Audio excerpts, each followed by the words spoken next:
We've got 19 chimps at Taronga Zoo at the moment. It's quite a large group, and it is world famous for being very cohesive, and our chimps do display a lot of fantastic behaviours and a very wide range of social behaviours, and so we have a really large group. We have very old chimps in our group. We've got 3 old females in particular that are quite famous for being, have lived so long and being such a fantastic part of this group. And we've also got lots of little ones as well, because we do have a very successful breeding group.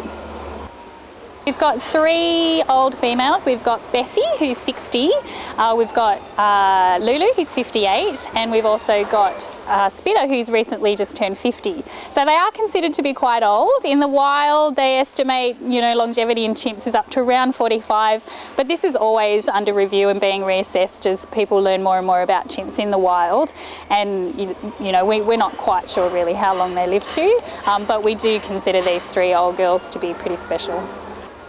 The great thing about our group is, because it's so socially cohesive and so complex socially as well, is that a lot of the enrichment that they need, or the stimulation they get, is from each other. And that includes having old females in the group as well, old members of the group. Like, they're fantastic role models.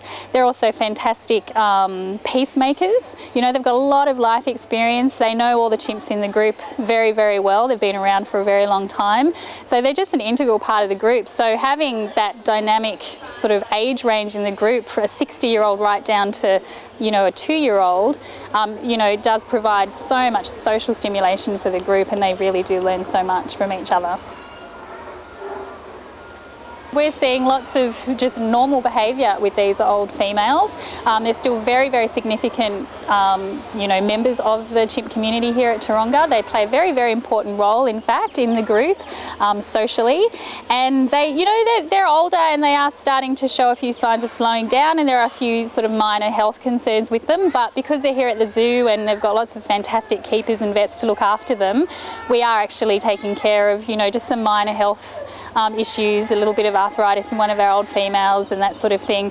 But considering the input that they still have into our group and their fantastic quality of life, they're coping really well. Young chimps up to around the age of 5 or 6, and we've got a few of those at the moment, they are very mischievous, and they will test the boundaries.